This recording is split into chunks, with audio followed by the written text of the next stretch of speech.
If you would like to purchase cheap and reliable FIFA 15 Ultimate Team coins, check out fifacoin.com for automated service. You'll get instant delivery for your coins. And also, if you want 5% off, you can use my coupon code FMTV to make them just a little bit cheaper.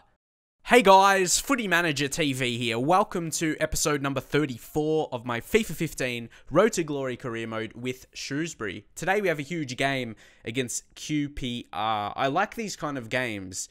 I don't really get scared of them that I'm going to get knocked out because we don't even have that high expectations. It's just a great opportunity. I know I'm doing well in this current league. League 1, it was the same situation last season. League 2, I was doing well. And League 1 now, it's kind of the same situation. And I like how when I'm at this level, I like to have younger guys in my team. Obviously, still high-rated players.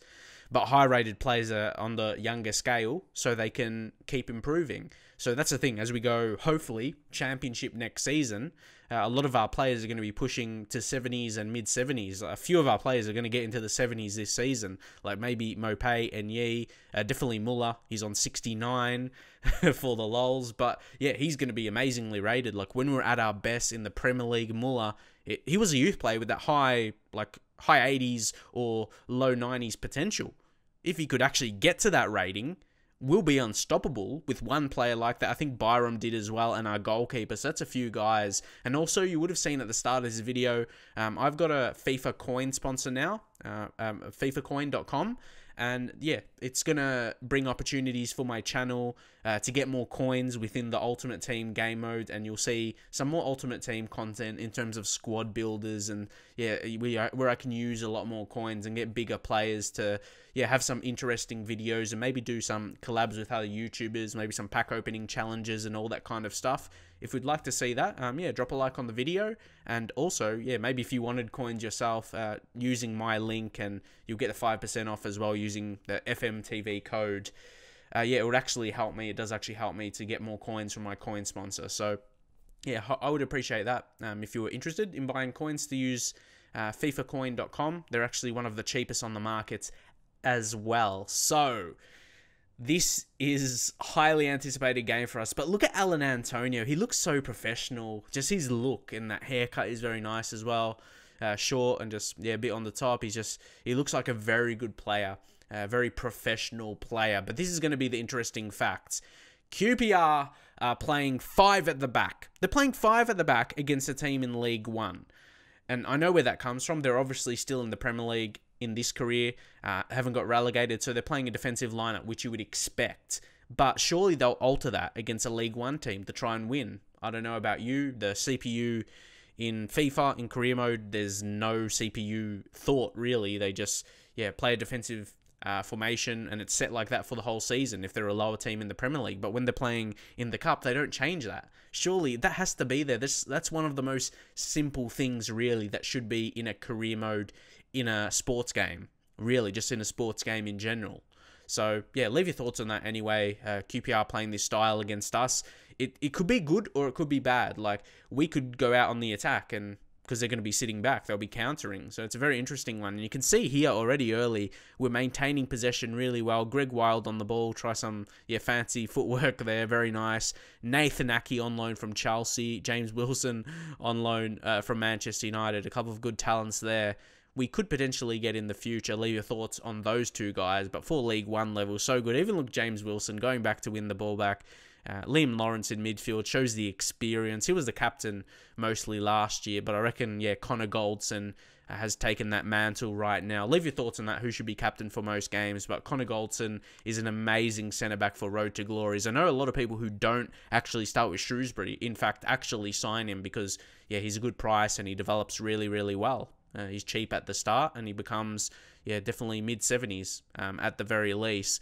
So here's Wayne Cambo. See how I'm trying to be patient here? I'm trying to break through, but then when I go for that ball into the box, they just have too many back there. So here we're making a change in the second half. Jordan Lawless to come on for Greg Wild. Different style of player. They're both technically wingers in their positions, but Lawless isn't really quick right now. He's got very, very low physicals, as you get from the majority of youth players, which is a problem in FIFA, but He's got 5-star skill moves, and he's got some decent technicals like his ball control, the dribbling, the crossing, all that kind of stuff. So he can still be impact when you use him correctly. You don't need really high physicals like I have from Niklas Muller. He's been so good, scored a lot of goals for us, and he's not quick or anything like that. But one guy that does have good physicals, it is Neil Maupay. We signed a good signing last season, wasn't it? We signed him on loan, and then we made the purchase. And here, that wasn't actually a shot. That was a slide tackle that ended up in the hands of the goalkeeper. So now QPR is going a bit more attacking. They brought on Adel Tarabt. He's an amazing dribbler. He's got amazing skills as well. When he puts the effort in, he can be a real good player, but that's probably what he lacks at times, the effort. So he comes on from Diakite, or for Diakite, and we bring on Clinton Enye as planned as well. Him starting on the bench. Yeah, he can come off the bench and use his pace. That's what I was hoping for anyway. But Sandro going forward right now, he's not really an attacking player, Sandro. For me, he's more of a defensive midfielder. But he's trying to make the run here, and we're looking for a chance, but we can't quite string the passes together. We can't keep possession as good as we were earlier. But look at this. Sandro finds Martins, Sandro. But look at that from Alan Antonio. Keeps us in this game with that fantastic save. He's going to be so good, and I want him to keep having these games. But Sandro's on. Sandro, who I talked about before, he smashed it from that precarious position, and I hate that, you know. I not always concede. Like, I've conceded so many from that angle. I hate it. I hate that position. Like, I knew he was going to... I was trying to, yeah, push my goalkeeper, like, move up a little bit, then let it go so we can cover that area. But I thought he could have saved that, but I should have known. I've conceded so many times near post from that angle. It's very, very frustrating. There's always something that's OP. Unfortunately, Bigiri Mana had a chance there. I think the, assistant referee put his flag up, and it was slightly offside. So going towards the end of the game now, 90 minutes. We couldn't quite get the breakthrough against QPR. It was so tough. First off, we're playing against a Premier League team, and then they're playing 5 at the back just to make it a bit hard, and we just couldn't break through. We couldn't have a shot on target for the whole game, even though we did have possession at times. I just couldn't break them down because, again, for one, they have better rated players, but then they're playing a flat 5 at the back. Look at that. Jack Robinson. Who else do they have? Stephen Colker, who's a great centre-back. Makes it really hard. So we'll push on now anyway. We're out of the Capital One Cup, but I guess we can focus on the league now, and J-Paint Trophy. We'll be looking to retain that competition.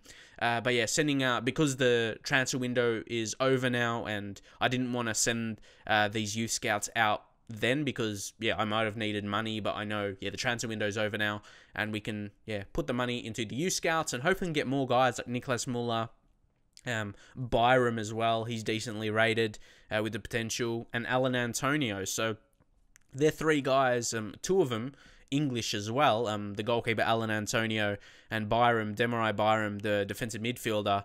They're both English. So, we did actually pick those up with not the best rated scouts. So, it's still, possible to do that. And it's pretty cool because you only spend limited amount of money. As you can see, the costs right there. And we can make a massive profit off them in the future. Whether it be actually getting profit from them selling-wise, money-wise, or they'll put in good performances. It's pretty good for that value. You can see the cost of sending them out. So, Niklas Muller's showing that already, even though he was a scout, a future star player. But just for example, Alan Antonio, his keeping has been fantastic this season. So also at the same time, I wanted to ask for more money, more transfer funds, because I want some in the kitty going into January as well for pre-contract signings. They're very, very important. We made a couple last season, like Opara coming in. He's a pacey centre-back, really good. And Greg Wild. They're both first-team players for us this season. So that's what we're going to be looking for next season. Hopefully, thinking of championship football. We're going to have to keep winning games, of course. And you can see they reject the request at this time because they want it later in the year. See, I haven't even done that too much. I rarely ask for funds, so it makes sense to ask for it later in the year. Especially as we're not in a transfer window right now. I can understand the logic behind that. But next up, we have a away game against Barnsley. It's not going to be an easy one because they're 5th and we're 3rd and we're playing away from home. So they're a decent side. This isn't going to be an easy game. And this is where, I'm planning, we're going to make signings for championship, look for pre-contracts, everything like that. But we got to get promoted. We got to focus on the games. But look at that, Niklas Muller, only 16. He's equally best rated in our team, 69. Byram as well, 68. But yeah, Niklas Muller on that form, fully upright there. He's doing the best he can. Who else? Edwards. Yeah, Edwards as well. Edwards was another pre-contract signing. So that's 3 guys. That's like in the starting 11 really for us.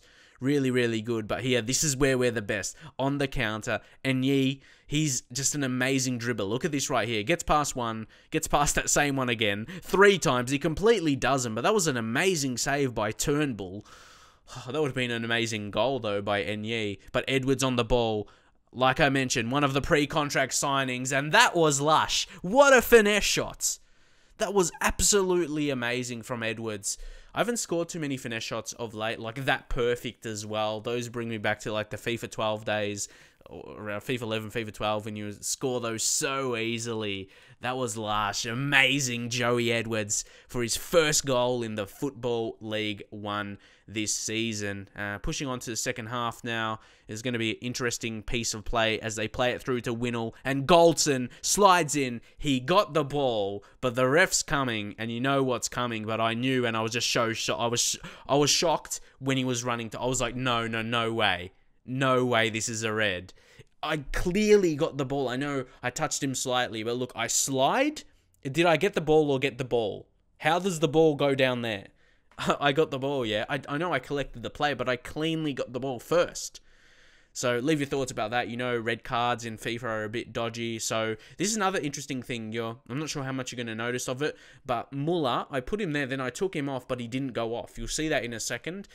So that made it a bit difficult. It was just a bug in the game. And I went into the menus like here a few times, but he just didn't go off. You'll see that as well. It was here when I tried to put a centre-back. I tried to put a centre-back on, like Gale, then I put Granderson there. I was taking Muller off there. See how he's off now, yeah, Muller? But he doesn't go off. And you'll see at the end of the game as well, when I show you like the stats of the players, the match ratings, he didn't end up going off. See? I made the change there, but the substitution never happened. And it never happens for the whole game. So, and you'll be able to see we're only playing with 1 centre-back, and there was nothing I could do from there. I'm not sure if any of you guys have faced that before and what you did to fix that, but you can see... yeah, the problem there, only having 1 centre-back. So leave your thoughts if that has ever happened to you, but hopefully it doesn't affect us in this game and we shall be able to hold on. See, Niklas Muller, he's still on. And I know some of you may be thinking, yeah, might not have had the time to make the sub, but there he still is. He's still on the pitch. So, and obviously the ball went out a few times. I just didn't show you that because, yeah, get to the end of the game. We held on to this result up until now anyway. We had to get rid of this late chance, of course. Luckily, Nathan Aki getting in the way. He's been really good. He can play centre-back and left-back, so that's very important for us. He's very versatile. He can play both those positions well. It's okay to have it in your profile of the player that they can play there, but yeah, to actually perform. And yeah, you can see here, Muller, he never went off. And I clearly substituted him. And you can see the substituted players, there was only 2 there. Muller's not there, and I took him off to replace him. So, yeah, that was a bit annoying. So, I was like dreading I was going to concede because I was thinking to myself, what can I do here? How do I get him off when he's already off, but it doesn't show it in the game? But anyway, we ended up winning. Unfortunately, Goldson will be missing. Leave your thoughts. Do you think that was a red card? I don't know. Yeah, leave your feedback. But hopefully you enjoyed this. Drop a like if you would like to see another career mode video later today. And I'll see you guys next time.